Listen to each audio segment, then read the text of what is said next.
आज मैं स्पेशली आया हूँ माइट देखने यहाँ पे, क्योंकि कोई हफ्ते पहले मैंने फंजीसाइड की स्प्रे की थी। तो उस वक़्त कहीं कहीं बीच में एक आधा माइट दिख रहा था।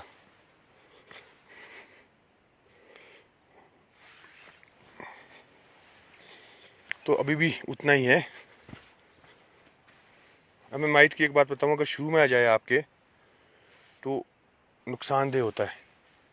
उस वक़्त एक दो माइट उतना नुकसानदेह होता है जितना आज 5-6 माइट नुकसानदेह है, क्योंकि उस वक़्त पत्ते नाजुक होते हैं। अब मैं देख रहा हूँ जगह जगह पे, पर इसमें बहुत कम पत्तों में कहीं माइट दिख रहा है जितना पहले दिख रहा था फंजीसाइड से पहले। तो अगर आपके माइट आता तो पहले ये पता कर लें कौन सा माइट है, क्योंकि हर माइट को मारने की अलग दवाई होती है।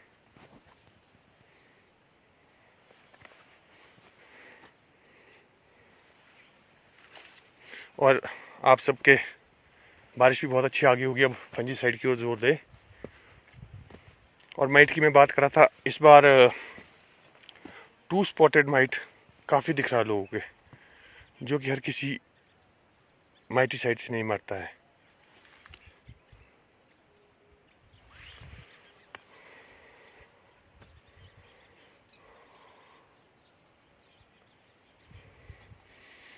हमारे कुछ फंगस में नई बीमारी आ गई है, जैसे कि ब्लैक रॉट, एंथ्राकनोज, और एक ग्रेश होता है ब्लाइट टाइप। तो पुराने जो हमारे सॉल्ट्स है या पुराने हम फंजीसाइड्स यूज़ कर रहे हैं, वो पर्टिकुलरली इनके लिए इफेक्टिव नहीं है। इनके लिए क्लोरोथेरोनिल काफ़ी इफेक्टिव है, जो कि हम बहुत कम यूज़ कर रहे हैं। जो क्लोरोथेरोनिल आ रहा है, जो हमारे पास अवेलेबल है कोटखाई में, वो 2 ब्रांड्स में आ रहा है। एक तो कवच फ्लो के नाम से आ रहा है, एक सार्थक के नाम से आ रहा है। तो ये ध्यान रखें आप, अगर आपने स्कोर कर दिया है तो कवच फ्लो मत कीजिएगा, क्योंकि क्लोरोथेरोनिल के साथ उसके साथ स्कोर है, तो स्कोर की डोज पे बैक टू बैक नहीं होनी चाहिए। तो फिर आप सार्थक कीजिए। सार्थक में क्लोरोथेरोनिल भी है और एरिगॉन भी है। और पिछले 2-3 साल से बहुत शिकायतें जो मैंने सुनी है कि जून 15-20 तक या 10 जून तक लो हाइट में उनके पत्ते थोड़े ख़राब हो रहे हैं और स्पॉट्स आ रहे हैं, या एजेस ख़राब हो रही है उनकी सेब की। तो उसका ध्यान रखें कि आप 10-15 जून, जब भी आपके पीछे साल बीमारी आई थी, उससे पहले आप स्प्रे कर दें।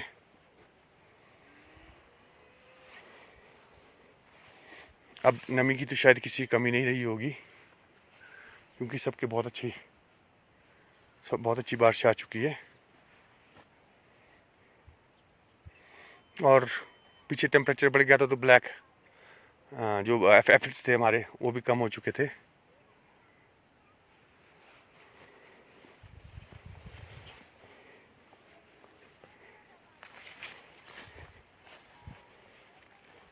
तो फिर एक स्प्रे उसकी करके फिर आप कुछ भी कर सकते हैं, कोई भी फंजीसाइड। और कोशिश ये करें कि जो अभी की स्प्रे करें आप, वो सिस्टमेटिक और कॉन्टैक्ट करें, क्योंकि सिस्टमेटिक में किक बैक इफेक्ट होता है, जिसकी वजह से जो बीमारी आपकी पिछली 1-2 दिन में बारिश में लग भी गई है, वो भी ख़त्म हो जाएगी।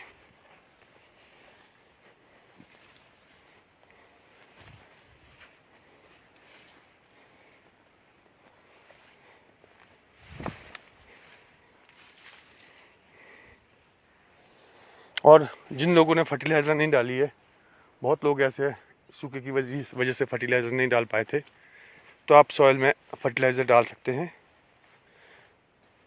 पर रेशियो उसकी कम कर दीजिएगा। ये समझ लीजिए कि 50% रेशियो कर दीजिएगा। मैंने भी नाइट्रोजन और पोटाश कोई हफ्ते पहले डाली है, और लकीली दोनों दिन बारिश आई है डालने के बाद।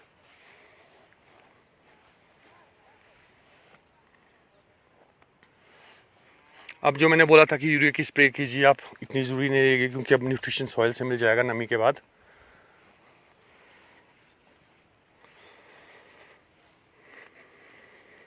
और इस बार लग रहा है कि हार्वेस्ट थोड़ा जल्दी है, तो उस हिसाब से आप तैयारियां कीजिएगा।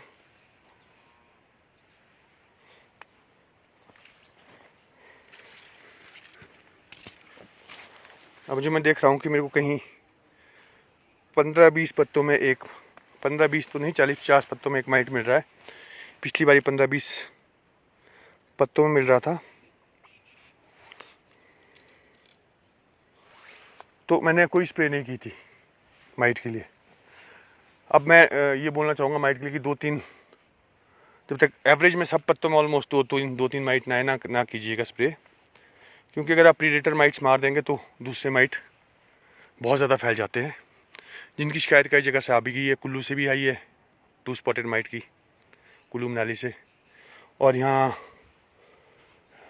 फोटोग्राफ्स तो देखे मैंने, था भी 2 स्पॉटेड माइट। फिर विशाल बेगटा जी ने बोला मेरे को कल कि उनके ऑर्चर्ड में भी आ गया था। वो कंट्रोल करना थोड़ा ज़रा मुश्किल हो जाता है। तो अगर आपके पास माइट आ रहा है और ज़्यादा हो रहा है, तो पहले ये कंफर्म कर दीजिए कि कौन सा माइट है आपके, ताकि आप उसी माइट की स्प्रे करें।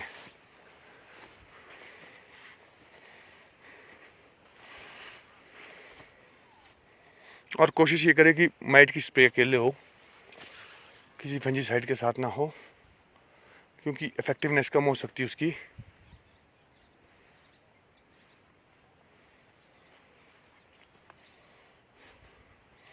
मनाली भी मैं 30th से 2-3 दिन के लिए मनाली जा रहा हूँ। देखता हूँ जरा वहाँ कितना 2 स्पॉटेड माइट है। आप अपने मोबाइल में देखिए खोल के कि कौन सा माइट कैसे होता है, क्या साइज़ होता है, कैसे स्पॉट्स होता है, कैसे उनके लेग्स होते हैं, कितने लेग्स होते हैं, उससे पता चलता है कि कौन सा माइट क्या है।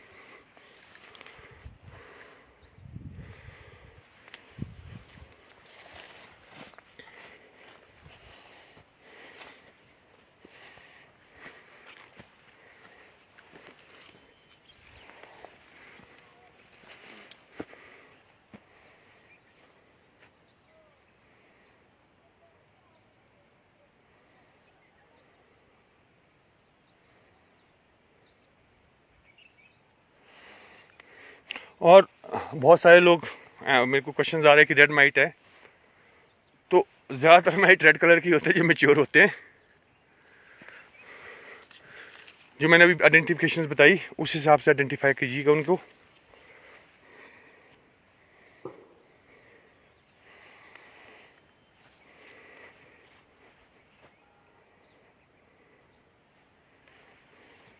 कोई बड़ी बात नहीं, आप नेट में ढूंढ लीजिएगा।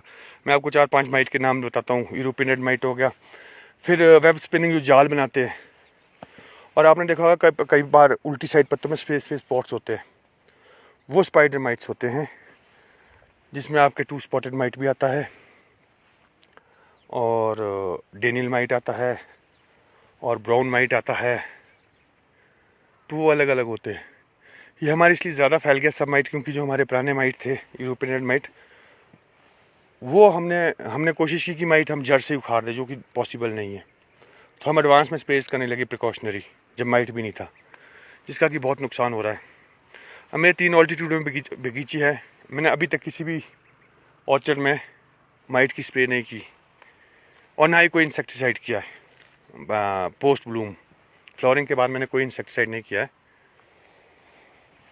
थोड़ा बहुत कीड़ा लगा खाया सेब खाया कीड़े ने, वो 1% भी नहीं है।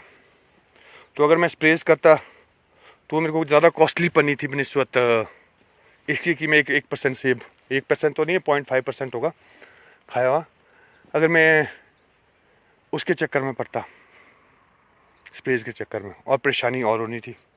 और मेरे को नहीं लगता कि मेरे को किसी भी बगीचे में 1 महीने तक माइट की स्प्रे करनी पड़ेगी।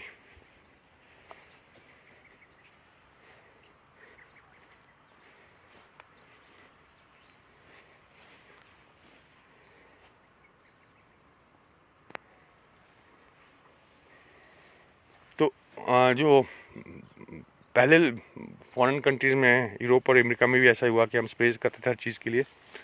तो अगर नुकसान बहुत कम कर रहा है कोई कीड़ा या कोई, तो उसके लिए इतनी ज़्यादा स्प्रे करने की ज़रूरत नहीं है।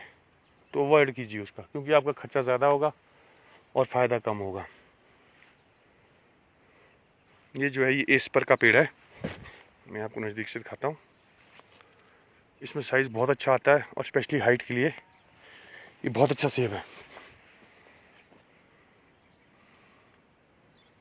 और ग्रोथ भी बहुत अच्छी है।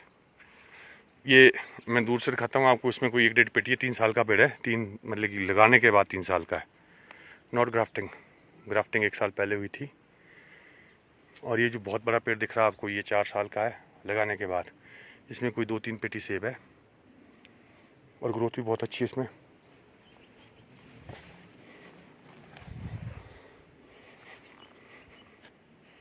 बाकी मैं आपको अपडेट करता रहूँगा जैसे जैसे कुछ मेरे दिमाग में आएगा।